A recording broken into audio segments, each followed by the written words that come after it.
কিসের পরিবর্তন চান আপনারা? পরিবর্তন মনে করছেন শেখ হাসিনা পালাই গেছে, দায়িত্ব সব শেষ হয়ে গেছে? এখনো শেষ হয় নাই। পতিতারা এখন তারা নিজেদের শ্রমিক হিসেবে দাবি করে, কয় আমরা রেমিটেন্স যোদ্ধা। পতিতাদের দাম আছে না নাই? দাম আছে মানে কি, যে যত বড় পতিতা কেউ বিদেশ থেকে রেমিটেন্স নিয়ে আসে। কদিন আগে দেখলেন না মেঘনা আলম, মেঘনা আলম দেখেছেন? কয় আমি সেরকম কিছু করিনি, সৌদি আরবের রাষ্ট্রদূতের সাথে সম্পর্ক করেছি। ও দেশ বাদ দিয়ে এখন সৌদি আরবের একদম রাষ্ট্রদূত ধরেই ফেলাইছে। গরুর দুধ হাঁসের দুধ না, রাষ্ট্রদূত। আছে না নাই? সমস্যা দিন দিন বাড়ছে। ভারতের চক্রান্ত থেমে যায় নাই। আপনি সচেতন না হওয়ার অর্থ হলো আজ হোক কাল হোক আবার স্বাধীনতা বিপন্ন হবে।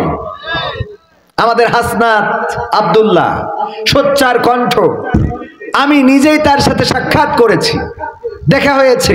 সে সমন্বয়ক হওয়ার আগে আমার সাথে দেখা হয়েছে। বললো, কবির ভাই মনে আছে অমুক জায়গায় দেখা হয়েছিল 3 বছর আগে?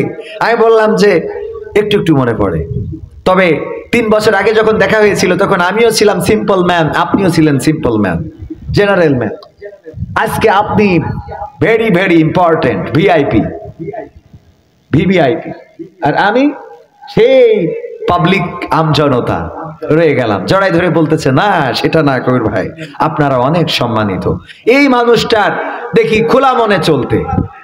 আমার দাদারা নিউজ লিখে দিয়েছে, প্রথম আলো আর ডেইলি স্টার সেটা প্রকাশ করে যে হাসনাত আব্দুল্লাহ নাকি বিলাসিতা করছে, সার্জিস আলম নাকি বিলাসিতা করছে, কোটি কোটি টাকার গাড়ি, এটা আছে ওটা আছে সেটা আছে।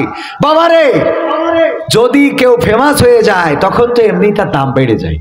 তার থাকলেও থাকে, না থাকলেও মানুষে দেয়, কথা কয় না। যদি সার্জিস আলম সাতক্ষীরায় আসে, বলেন তো সাতক্ষীরার বড় বড় কোটিপতিরা গাড়ি নিয়ে যেয়ে দাঁড়ায় থাকবে না? কথা কয় না, থাকবে কিনা?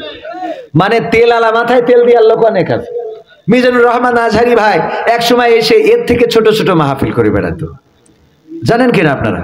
আপনাদের এলাকায় কি করেছে? না করলে আমার যশোরে করেছে। এর থেকে ছোট মাহফিলেও আজহারি ভাই আসতেন।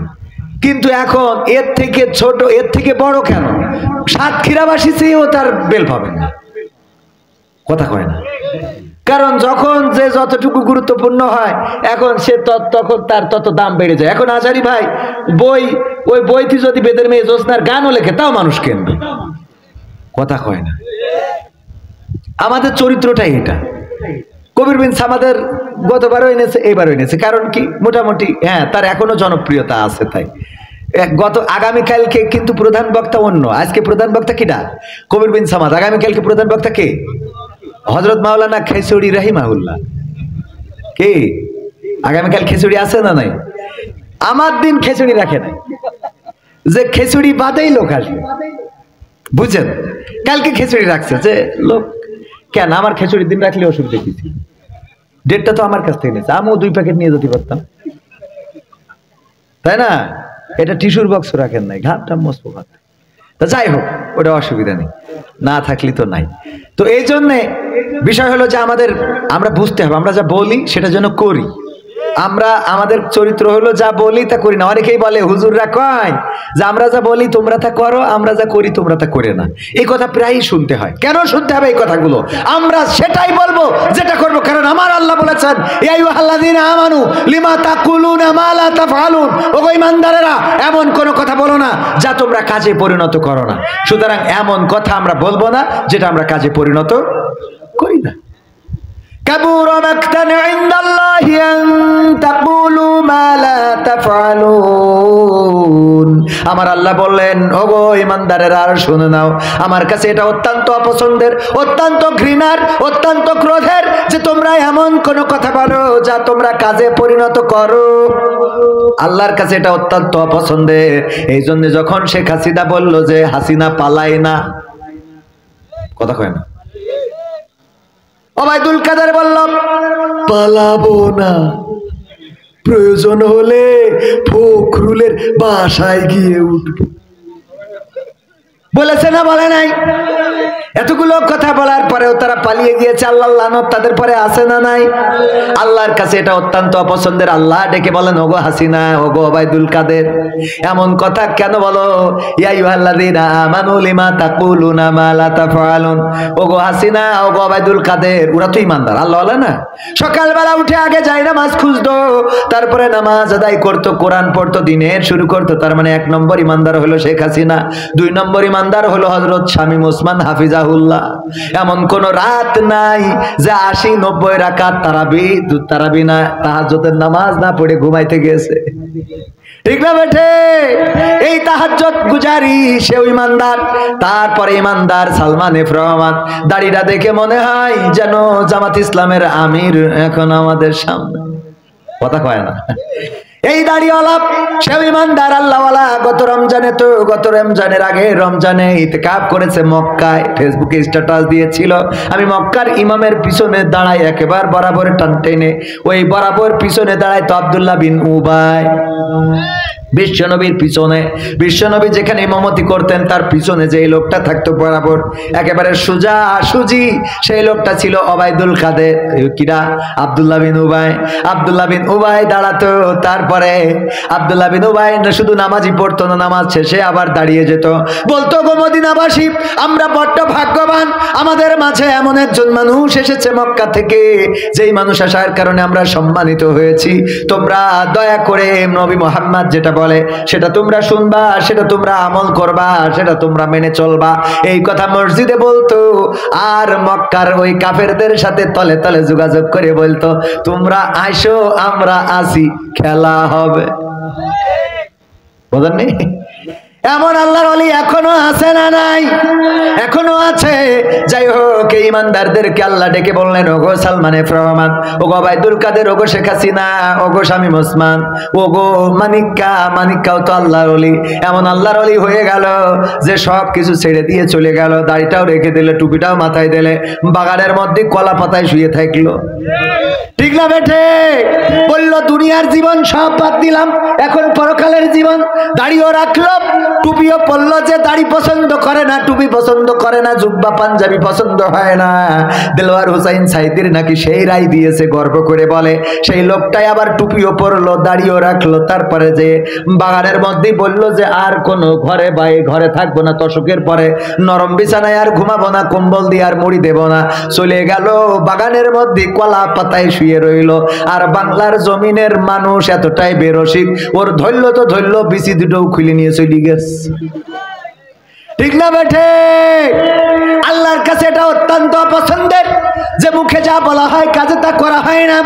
এই জন্য আমি বলেছি, আমাদের কথাগুলো তো শুনতে চাও না। ওগো ওবায়দুল কাদের, শেখ হাসিনা, বাড়াবাড়ি করা যাবে না। এখন বাড়াবাড়ি করার দরকার নাই, কারণ আল্লাহর হুকুম তরক করেছো। শিক্ষা নেওয়ার দরকার আছে না নাই? শিক্ষা নাও জাকারিয়া আলাইহিস সালাম থেকে। আমি আমার আওয়ামী লীগের ভাইদেরকে বলবো, এত বড় বড় কথা বলেছেন পালাবো না, বলেছেন আমরা যদি রাজপথে নামি তাইলে অন্যরা পালানোর পথ পাবে না, আমরা যদি পিশাব করে দিই তাতে বানের পানির মতো ভেসে যাবে। কত বড় বড় কথা বলেছে না বলে নাই? তারা আবার পালিয়ে গিয়েছে। আমি বলি, তোমরা জাকারিয়া আলাইহিস সালাম থেকে শিক্ষা নাও। জাকারিয়া আলাইহিস সালামকে যখন কাফেরেরা তাড়া করলো, ধরার জন্য, মারার জন্য পিছু নিল, জাকারিয়া আলাইহিস সালাম চলে গেলেন, জঙ্গলের মধ্যে ঢুকে গেলেন। গাছ সামনে পড়লো, গাছকে বললো, গো গাছ, যদি একটু রক্ষা করতে আমাকে। গাছ রক্ষা করেছে না করে নাই? গাছ ফাঁকা হয়ে গেল, গাছের মধ্যে ঢুকে গেল জাকারিয়া আলাইহিস সালাম। কিন্তু আল্লাহ রাব্বুল আলামিন বলল, জাকারিয়া, তুমি গাছে ঢুকেছো ঠিক আছে, গাছ ফাঁকা হয়েছে আমার হুকুমে, তোমার একটুখানি খেলা দেখাবো, তুমি একটুখানি টের পাবা কি হইতে পারে। কি করলেন? ওই যে জাকারিয়া আলাইহিস সালামের কাপড় একটা অংশ বাইরে থেকে গেল, যখন দরজা লেগে গেছে, গাছ লেগে গেছে, তখন কাপড়ের একটা অংশ বেরিয়ে আছে। কাফেরেরা খুঁজে বেড়ায়, শয়তান সুযোগ নিল। শয়তান কাফেরদেরকে ডেকে বলল, খুঁজে পাও না, এইদিকে এসো, দেখাই দিই। এই যে দেখো, যেহেতু কাপড়ের অংশ এখানে বের হয়ে আছে, তার মানে এর মধ্যে আছে। করাত নিয়ে আসা হলো। গাছের উপরে করাত দিয়ে চিরা শুরু করে দিল। যখন চিরতে লাগলো, মাথার কাছে যখন করাতটা পৌঁছে গেল, জাকারিয়া আলাইহিস সালাম চিৎকার করতে গেল। আল্লাহ রাব্বুল আলামিন ওহী নাজিল করে জানিয়ে দিলেন, ওগো জাকারিয়া, তুমি দয়া করে করো না, কারণ তুমি আমার কাছে সাহায্য না চেয়ে তুমি সাহায্য চেয়েছো গাছের কাছে।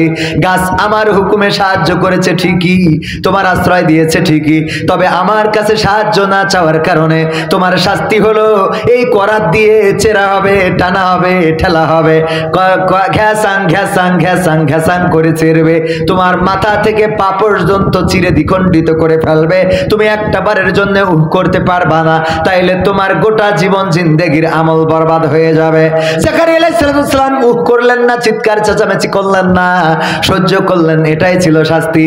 আমি বলি, ও আল্লাহওয়ালা, হযরতের ওলিয়া উলিয়ার পর্যায়ে চলে যাওয়া ব্যক্তিবর্গগণ, যখন আপনারা বললেন পালাই না, যখন বললেন পালাবো না, তখন আবার বিপদে পড়ে যে আমাদের নরেন্দ্র মোদীকে বললেন, দাদা একটু রক্ষা করো।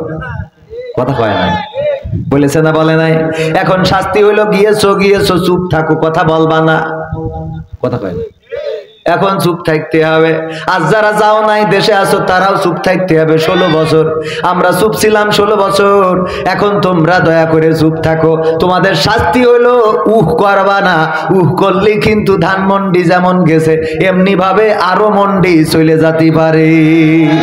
ঠিক না বেটা? আছে না নাই? আমার যুবকেরা, তরুণেরা, কিশোরেরা, অনেকে এই মাহফিল ভালো লাগবে না, ভালো কথাগুলো ভালো লাগবে না, কারণ এখন ভালো জিনিস ভালো লাগে না। কবির বিন সামাদের কাছে শুনবে এই হ্যালো, কবির বিন সামাদের কাছে শুনবে ওবায়দুল কাদের কাকার কণ্ঠ, খেলা হবে। ঠিক তো? সত্য বলছি না মিথ্যা বলছি? অনেকেই এটা শুনতে চায় যে কবির বিন সামাদ এমন কিছু যেন বলে যেটা হাসির খোরাক জোগাড় করে, যেটা আমাদেরকে হাসাবে, যেটা আনন্দ দিবে। আনন্দের সময় আনন্দ আর কান্নার সময় কান্না। বিশ্বনবী সাল্লাল্লাহু আলাইহি সাল্লাম বলেছেন, যখন তোমরা দুনিয়ার কাজ করবে তখন মাথায় রাখবে যে এই দুনিয়াটাই যেন তোমার কিয়ামত পর্যন্ত বসবাস করতে হবে, যেন কাজে আন্তরিকতা বাড়ে। আর যখন কিয়ামতের পর যখন ইবাদত করবে, আল্লাহর কাছে যখন নিজেকে সমর্পণ করবে, তখন মাথায় নিবে যে এই ইবাদত বন্দেগীটাই হয়তো জীবনের শেষ। এই পাঞ্জাবিওয়ালা, কি হয়েছে আপনার? এটুকুনি না বসতেই মুত লেগেছে। এই দেখবেন যে কটা ওঠে নামে চলে যায় সেগুলো এরকম টুপি মাথায় দেওয়া, জুব্বা পরা থাকবে। আমি আমার রিসার্চ থেকে বলছি, মসজিদে ইমাম সাহেব বয়ান করেন ইতিকাফে বসলে জীবন জিন্দেগির গুনাহ মাফ হয়ে যায়, সুতরাং সবাই ইতিকাফ করবেন। কিন্তু 90% 99% মসজিদের ইমাম ইতিকাফ করে। তো তোর ফজিলত বর্ণনা করে লাভ কি? কথা কয় না। ওই হাফেজ সাহেব, হাফেজে কোরআনরা দেখেন লম্বা লম্বা জুব্বা পরি দাঁড়িয়ে, ভাল লাগলি থাকবে, না লাগলি চলে যাবো, দেখেন টান দিচ্ছে। ওরা শিখায় যে এখানে বসলে আল্লাহ আমল নামায় সোয়াব লেখে, সগীরা গুনাহগুলো ঝরে যায়। যারা শিখায় ওরা ওদের বসার খবর নাই। ওই যে দেখেন, প্রমাণ নেবেন আমার কাছে, আমি বাস্তবতার নিরিখে কথা বলি। আমি এমন কোনো কথা বলবো না যে কথার সাথে আমার বাস্তবতার মিল নাই। কত পরহেজগার দেখলাম, কত জুব্বাওয়ালা, দাড়িওয়ালা, টুপিওয়ালা দেখলাম, জামাতে নামাজ পড়ার গুরুত্ব বয়ান করে, ইমামতি চলে গেলে হেরের মসজিদে পাওয়া যায় না। লাভ কি? পরিবর্তন আসবে না।